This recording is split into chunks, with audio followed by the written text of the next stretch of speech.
خانہ کعبہ کی تاریخ کا ایک دل دہلا دینے والا واقعہ جس کا ذکر سورہ فیل میں ملتا ہے، جو کہ 557 عیسوی کے قریب پیش آیا، وہ یمن کے گورنر ابرہہ کا بیت اللہ پر حملہ کرنا تھا۔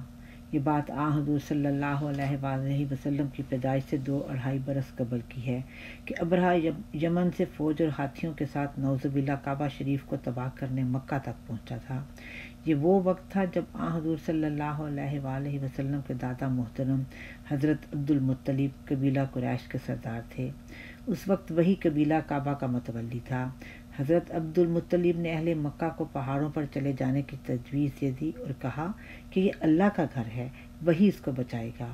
بہرحال اللہ تعالیٰ نے اسے بچانا تھا، بچا لیا۔ ابرہہ کی فوج اور ہاتھی ابابیلوں کے کنکروں کا شکار ہو گئے۔ اس واقعے کے تقریباً 38 برس بعد کی بات ہے کہ مکہ میں آنے والے طوفانی بارشوں کی وجہ سے کعبہ بالکل گرنے کے قریب تھا۔ مکہ کے بڑوں نے اس کی تعمیر دوبارہ کرنے کا سوچا۔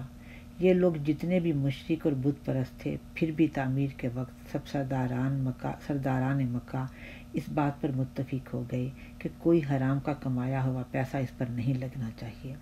ظاہر ہے چند ایک کو چھوڑ کر مکہ کے لوگوں کی جو عادات اور طور طریقے تھے، حلال کا پیسہ تو ان کے پاس بہت کم تھا، اس لیے لکڑی اور دوسرا سامان پورا نہ ہو سکا۔ چنانچہ چھت ڈالتے ہوئے کچھ حصہ رہ گیا، جس کو نشان لگا کر خانہ کی کعبہ کی دیواروں سے الگ کر دیا گیا کہ پھر کبھی چھت ڈال کر ساتھ ملا لیں گے۔ ایک دروازہ بند کر کے دوسرے دروازے کو زمین سے اٹھا کر 2.25 میٹر اونچا کر دیا گیا۔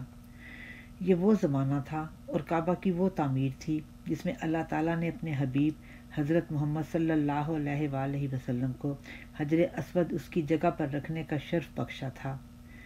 حضور صلی اللہ علیہ وآلہ وسلم کی عمر اس وقت تقریباً 35 برس تھی۔ ناظرین، اس وقت اس چھوٹی سی دیوار میں گھرا یہ علاقہ بھی دراصل خانہ کعبہ کا ہی حصہ ہے، بس بغیر چھت کے ہے۔ اسے حتیم کہا جاتا ہے۔ دوران طواف زائرین کو جس کے اندر داخل ہو کر 2 رکعت نماز پڑھنے کی خاطر بہت محنت کرنا پڑتی ہے۔ بغیر دروازہ کے دونوں طرف کعبہ کی دیوار کے ساتھ دروازے کی کھلی جگہ چھوڑی ہوئی ہے۔ 2011 تک دونوں طرف کے در استعمال ہوتے تھے۔ دونوں طرف در کھلے ہونے کی وجہ سے پھر بھی اندر پہنچنا آسان تھا، مگر اب کے صرف ایک در کھلا تھا، دوسرے کے آگے پولیس کے 2-4 کارندے کھڑے تھے۔ ایک در سے اندر آنا جانا انتہائی مشکل ہے، مگر پھر بھی عاشق بیت اللہ ہر قیمت پر اندر پہنچ رہے تھے۔ بہت دیر خانہ کعبہ کا کنٹرول مشرکین کے ہاتھ میں رہا۔ برسوں اس کے اندر اور باہر 360 کے قریب بت پڑے رہے۔ آخر فتح مکہ کے وقت پہلے روز ہی حضور نے اپنی عصا سے مشرکین کے بت توڑ دیے۔ دیواروں پر انبیاء اور مشرکین کے خداؤں کی تصاویر بنی ہوئی تھیں، حضور نے سب کچھ مٹا دیا۔ حضور علیہ السلام کے وصال کے بعد حضرت عبداللہ بن زبیر نے ایک مرتبہ پھر تعمیر کی اور حتیم کو کعبہ کے اندر کر لیا، مگر کچھ برسوں کے بعد ہی حجاج بن یوسف نے مسلمانوں اور کعبہ کے ساتھ عجیب کام کیا کہ کعبہ پر پتھراؤ بھی کروایا، حضرت عبداللہ بن زبیر کو شہید بھی کر دیا۔ کعبہ کو دوبارہ تعمیر کروا کے حتیم کو ایک مرتبہ پھر قریش والے نقشے پر کھڑا کر دیا۔ 1040 ہجری میں اس کی آخری مرتبہ مرمت کی گئی ہے۔ اس کے بعد سے اب تک خانہ کعبہ کی پیمائش یا ساخت کی تبدیلی میں کوئی رد و بدل نہیں کیا گیا۔ ناظرین، اب ہم خانہ کعبہ کی عمارت کے ساتھ جڑے شاعر اللہ اور دوسرے تبرکات کی بات کرتے ہیں۔ ناظرین، ان تبرکات کی اپنی ذات میں ایک لمبی تاریخ ہے، مگر ہم وقت کی مناسبت سے مختصر حال بیان کریں گے۔ یہ کونے پر ہمیں حجر اسود نصب نظر آ رہا ہے۔ یہ وہ مبارک پتھر ہے جو اللہ تعالیٰ نے حضرت ابراہیم علیہ السلام کو بھیجا تھا۔ یہ اللہ تعالیٰ کے شاعر میں سے ہے۔ اس کی لمبائی 25 سینٹی میٹر اور چوڑائی 17 سینٹی میٹر ہے۔ اسے طواف کے دوران چھونا یا بوسہ دینے کا حکم ہے۔ یہ رکن یمانی ہے۔ خانہ کعبہ کا جنوبی مغربی کونا چونکہ یمن کی طرف بنتا ہے، اسے اس لیے رکن یمانی کہتے ہیں۔ اسے چھونا اور بوسہ دینا مستحب ہے۔ حجر اسود اور باب کعبہ کے درمیان کی دیوار کا حصہ ملتزم کہلاتا ہے۔ حاجی حج سے واپسی کے وقت اس حصے کو سینے سے لگاتے ہیں، جیسا کہ معانقہ کیا جاتا ہے۔ یہ الوداعی سلام ہوتا ہے۔ چھت کی طرف دیکھیں تو سنہری پرنالہ نظر آتا ہے۔ قریش نے جب بعثت رسول خدا صلی اللہ علیہ وآلہ وسلم سے پہلے کعبہ کی مرمت کی تو پہلی دفعہ اس میں پرنالہ لگایا گیا تاکہ بارش کا پانی باہر کی طرف گرے۔ یہ حتیم کی طرف لگایا گیا تھا، اس کا پانی حتیم میں گرتا ہے۔ سامنے کے حصے میں بسم اللہ الرحمن الرحیم لکھی ہے اور 2 لوہے کی میخیں بھی دونوں طرف لگائی گئیں تاکہ کوئی پرندہ نہ اس پر آ کے بیٹھے۔ شاہ عبدالعزیز کے زمانہ سے اس پر سونے کی پتری لگا کر بنایا گیا ہے۔ بارش کے وقت اس میں سے گرنے والے پانی کو زائرین اپنے ہاتھوں اور جسم پر تبرک کی طرح ملتے ہیں۔ ناظرین، غلاف کعبہ کے متعلق ہم بتا چکے ہیں کہ یمن کے ایک بادشاہ نے کسی وقت کعبہ پر غلاف چڑھانا شروع کیا تھا۔ برس ہا برس سے سال میں ایک مرتبہ غلاف بدلا جاتا ہے۔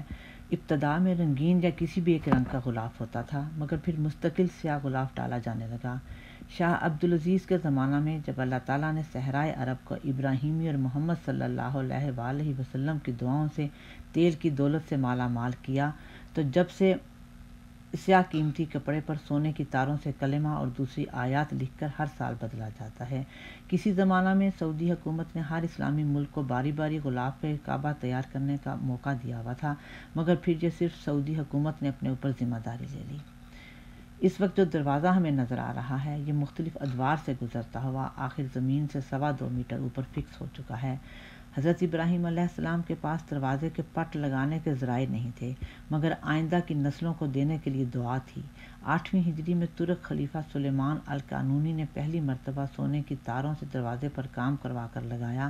اس کے بعد موجودہ سعودی حکومت نے 1399 ہجری میں 13 ملین ریال خرچ کر کے ایک بھاری سونے سے بھرا ہوا دروازہ لگایا جو آج تک نصب ہے۔ یہ گھر اللہ کا ہے، اللہ کے بندے نے بڑھایا ہے، خبر جبریل سے پا کر دیواروں کو اٹھایا ہے۔ ہزاروں سال سے یہ گھر عبادت کی علامت ہے، برابر ہیں سبھی شاہ و گدا اس کی شہادت ہے۔ طواف خانہ کعبہ کیا ہے؟ ایک سیل عقیدت ہے، مسیل موج طوفاں ہے، محبت ہی محبت ہے۔ یہ کیسی آتش نوری ہے جو ہر آن جلتی ہے، یہ پروانے ہیں اس شمع کے جو بے لو بھڑکتی ہے۔ تیرے مجنوں کا دامن چاک ہے اور پاؤں بوجھل ہے، بدن بسمل حلق کانٹا زبان لبیک کہتی ہے۔ خدایا ہر مسلمان پر تو اپنا فضل فرما دے، عرش کے در ہلا ڈالیں دلوں میں وہ تڑپ بھر دے۔ جزاک اللہ۔ ناظرین، آج ہم نے خانہ کعبہ کی عمارت کی مختصر کہانی بیان کی ہے۔ انشاءاللہ آئندہ صحن کعبہ کی کہانی بیان کریں گے۔ ناظرین، امید ہے آپ کو ویڈیو پسند آئی ہوگی۔ پلیز سبسکرائب کریں، لائک کریں، شیئر کریں۔ خدا حافظ۔